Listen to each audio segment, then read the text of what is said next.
Welcome. I'm Bernice Ross, the CEO and President of Brokerage Up from realestatecoach.com with my good friend Greg McDaniel. Hey, Bernice. Everybody. My name is Greg McDaniel. I'm with Real Estate Uncensored, extremely popular podcast. Take a look at us. But we, together, are Real Estate Coach Uncensored. We have an amazing show today. We're going to go off the rails and have a blast, but we're going to have a discussion today about LinkedIn.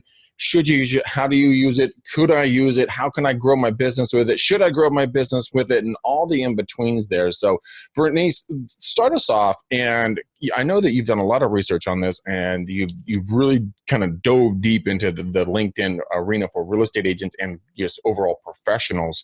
You know, is this something that's valuable for real estate agents and for growing their business and teams?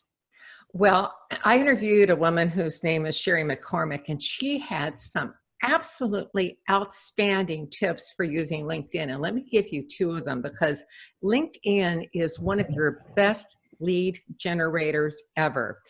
But let me give you her first tip. You know, you've got a pretty common name, Greg, right? You know, Greg I do. Daniel. I do. So do you find that your name kind of disappears on LinkedIn? You know, Yeah, I mean, or I'm a football player out of Tennessee, or I'm a cop, or I'm in the obituaries. I mean, I find myself all over the place in LinkedIn. Well, one of the things that will take you to the top, and the last time I checked it, it's still doing this, is to put your name in all caps and see if that works. Really? Yeah. It was one of Sherry's takeaways, and I thought it was absolutely brilliant. So basically anyone can do, they can say Bernice Ross, Greg McDaniel, John Doe, whatever your name is, but you use all caps. Now, they don't have to search you in all caps. You just put your name in all caps, and then it will automatically come up as the first one to search, correct? That's correct. And my name is in all caps, and I am on the top. There are a lot of Bernice Rosses out there. In fact, when I was still in junior high school, there was a Bernice Ross who sold real estate in my town. So. You've got to be kidding me. No, I mean, she was shocked. What are the odds of that taking place? So there are a lot of people that have my name. I have an unusual name, but there's still quite a few people out there with it. So that's a heck of a tip, and it's something that's so simple and so easy to do. But I mean, I've never thought of that, and I've actually had a team and a group of folks that have actually developed my actual LinkedIn profile. Let's talk about that for a hot second. Now, a lot of people, I was a dumpster fire, when it came to my LinkedIn profile. It was just disaster zone. And then I had a group come in, and she really kind of revamped my page. How important is it to have your page look a certain way, or is there any importance to that? Well, first of all, one of the things that you need to know about LinkedIn, and I don't know how this all came down, but apparently LinkedIn has a deal with Google where Google will go to LinkedIn first in the search results, and they are going to look at your, it takes you right into your LinkedIn profile. So they are searching your LinkedIn profile to see how well you match that search.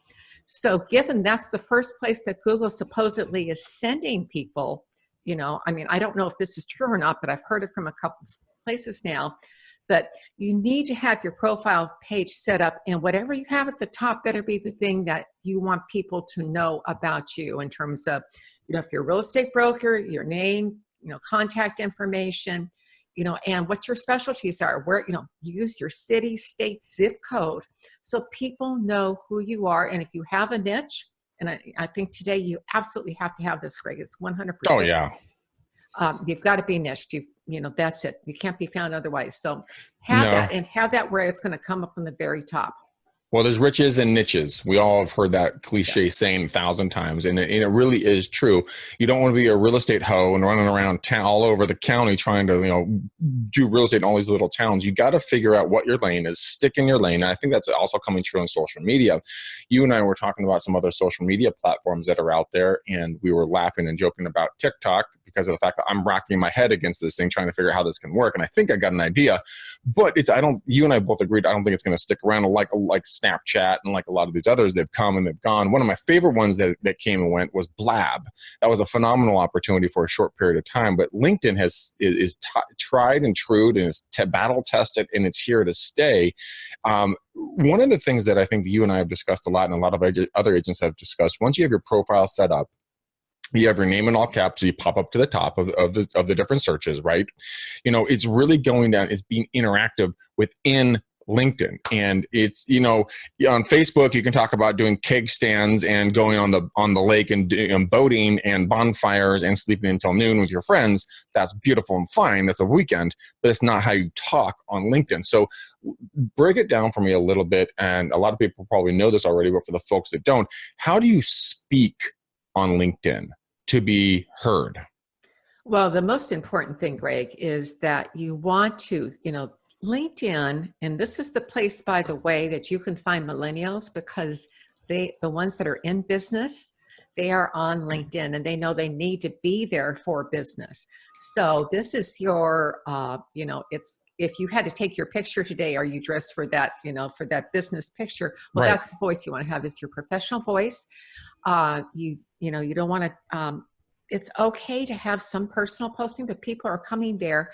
You always need to be focused on what are they coming there for. It's something for, either they want to build connections. That's the primary thing, is to meet Right. other people who share, interest or who are good fits. But also with the articles and stuff, they are clicking on those to, maybe learn more about how they can grow their business or get some insights into their personal life. But LinkedIn is your professional voice. So think of it, if you're, I hate to use this example, but if you're working with the president of a bank, you want to be able to have something that still speaks to that person, that reflects who you are. Don't try to be something you're not. Right. Try to True. be authentic, and especially with video. Oh, 100%. You have to be authentic to who you are. One of the things that I always laugh about is that when I first got into the business about 20 years ago, I was literally a carbon copy of my father. I comb my hair the way he did. I wear the striped shirts like he did, the khaki slacks, the penny loafers with the pennies in them, almost even down to the cologne he wore. I was like carbon copy Terry. And I couldn't understand why I was so uncomfortable. And I realized the fact that I was being unauthentic. I was not being true to who I am. And I think once I made that decision to be authentic to myself, all of a sudden I came alive to myself. My business came alive. I had a lot more fun doing it. So if you were to make one, shift for somebody, and I should probably take down my shirtless photo on my LinkedIn profile is what you're saying, right? Okay, I'll take that down. Hey, Stacy, take down my shirtless photo on LinkedIn. So she's going to take that down for me. But, Yeah, I know that's not what's up there, but that was funny. It's not. It's not. I actually have a very professional photo. But I mean, in regards to taking that step, what would you recommend posting? Would it be articles? I know you're a big writer. You love to write. You're very exceptionally good at writing. I am not a good writer. I'm like a third grader with a crayon. And when it comes to posting, what would you say? Again, would it be going back to being what was authentically true to them, like either video or writing, or reposting other articles? I mean, what have you seen to work best? Well, first of all, people come to you for your expertise. So it can be something. It can be a photo with a caption or with a little bit of content. It can be something that it may be just a quick observation. People, LinkedIn art. A lot of people come to LinkedIn for the articles. They expect longer posts, but shorter posts work too. So, maybe you've seen 3 or 4 things that are taking place in your market, and just say, "Here's what's trending," or you can quote somebody else. You don't have to write it yourself. It can be something that you've seen or that someone else has said, or, at some point in time, LinkedIn is going to come into doing videos. There's been a lot of talk about that. But what have you heard on that, by the way? Because it seems to me that videos are really critical. I've posted links, I've posted video links like you would any other link in LinkedIn, and you can take them back to your website or to YouTube. But it's better if I've heard that they're native to the site. They're dabbling. I've heard with different areas around the world with doing live video. Certain people with certain X amount of followers, to my understanding, are getting access to live video. I know a good friend of ours over at Property TV, they have access to live video into LinkedIn. And I actually asked some of the creators over there, Property TV, I'm like, "So how'd you guys get it?" And he's like, "It's my own secret." And I'm like, "Oh, come on, man. You got to be able to share that with me. That's not fair." He laughed and we moved on. But I mean, I think that live video is going to make a massive impact on the way LinkedIn is viewed. I think it's going to bring it into the new millennium. I know personally for me, the reason why I do live video and everything is it's so easy. It's click one and done, bing, bang, boom. I'm in, I'm out.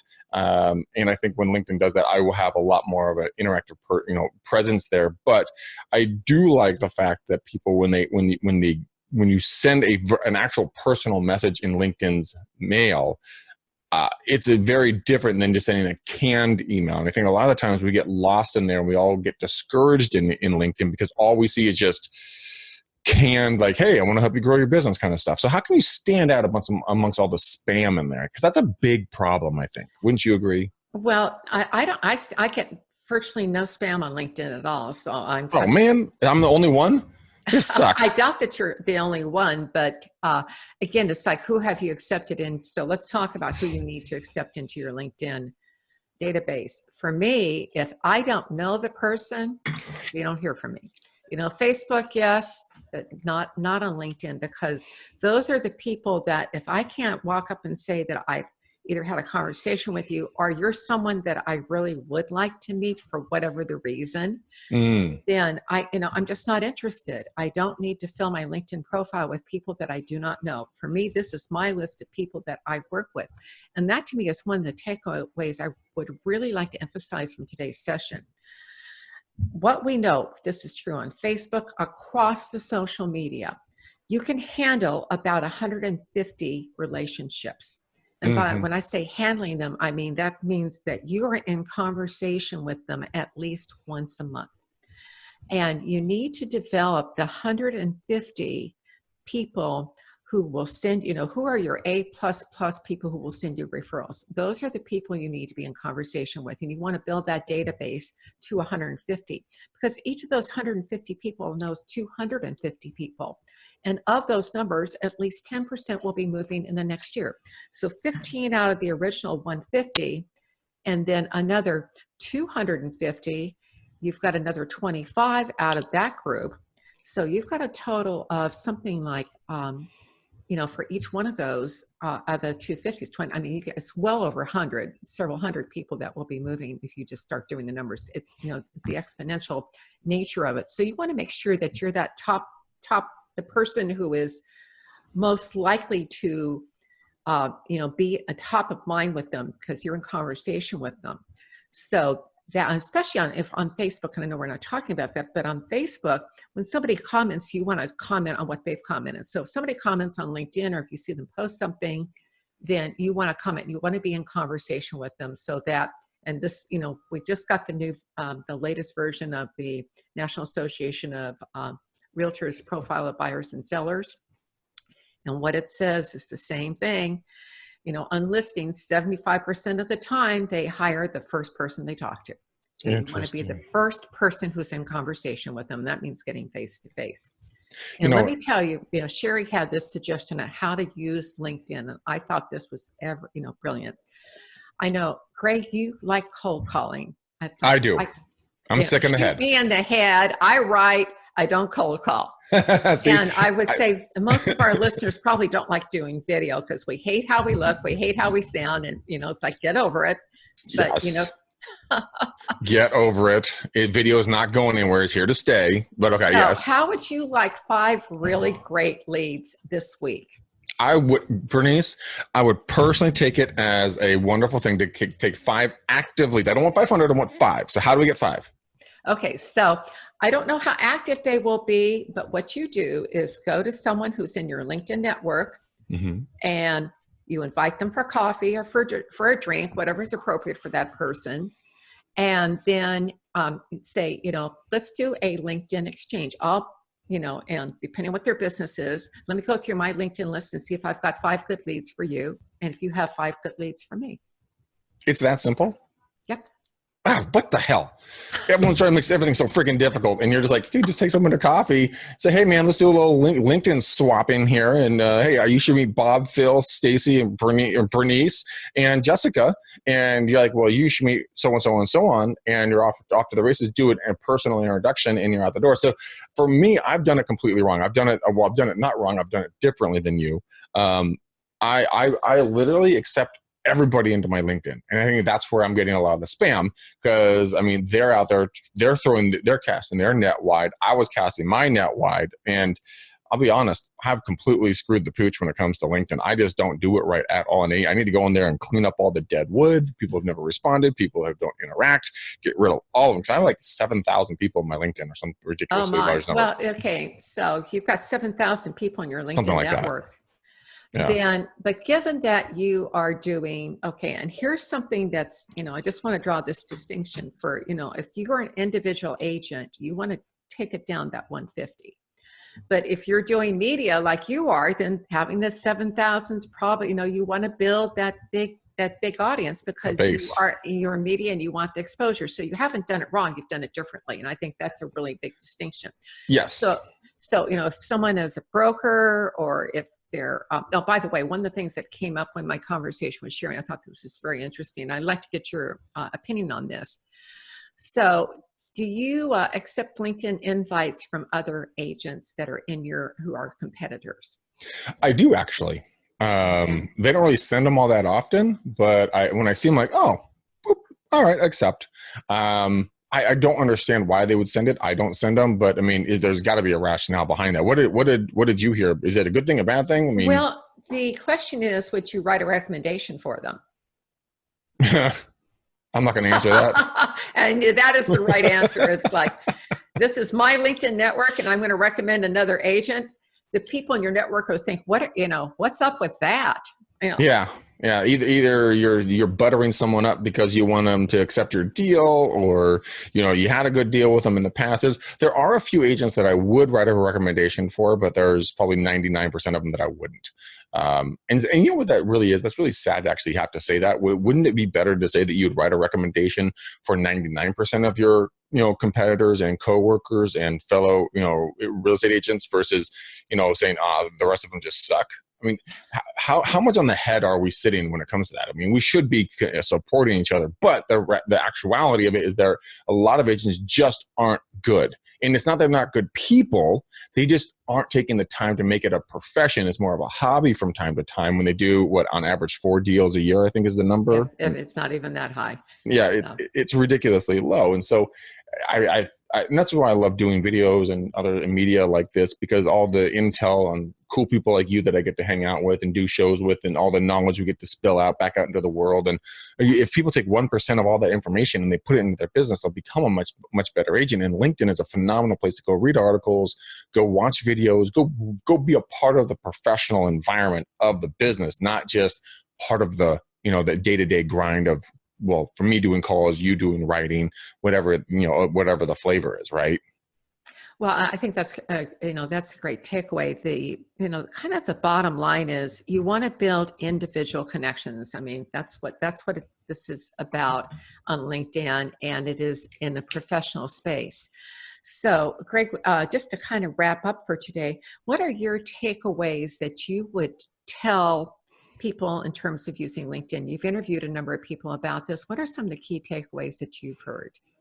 One of the things that I would say is, like you said earlier, was the all caps. So make yourself known, consistently post professional content. Now, I'm not saying, hey guys, here's this cool article, go read the article. It's like, hey, here's a link to the article. These are my takeaways from it. Give me your thoughts. It's about getting engagement and having people, talk with you, not talk back at you. And so consistency, be visible, and be a connector. So like you said, work with, the other person, take them to a coffee or drink or lunch or breakfast or brunch or whatever it works, and connect them with one other person. On our podcast, Real Estate Uncensored, Matt and I are my co-host. If you guys haven't seen it, I don't know what rock you're under, by the way.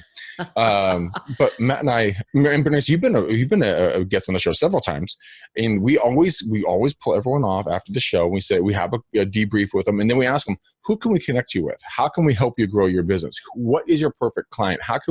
Where can we keep our ears open for you? And I think by asking those small questions like that, which you'll be surprised, not a lot of people actually ask that and genuinely mean it, to help grow another person's business, you will see an exponential explosion when it comes to your business growth when you try to help someone else's business grow and not ask for anything in return. Yeah, those are kind of my takeaways on this. Well, I just want to emphasize that if you haven't read the book called The Go-Giver by Bob Berg and John David Mann, it is all about being a connector and not being a go-getter, but being a go-giver. And also Bob Berg's stuff on prospecting, and this is across any industry, best I have ever heard. And he tells you exactly how to go into a meeting at Chamber of Commerce, wherever. And the strategy is you take two people, introduce them, you find out about what they need for your business. Just like you're saying, you introduce them right there in the spot, instead of handing out a business card. And don't ask to give them a card. If they ask for your card, then they'll be more likely to keep it. So that would be my takeaway on this. The funny thing is, Bernice, every month I do a networking event with a company called Rockstar Connect. They found me a location and they book it and they help me get the promotions out, which I got to do today, by the way. Thank you. Now I remember that.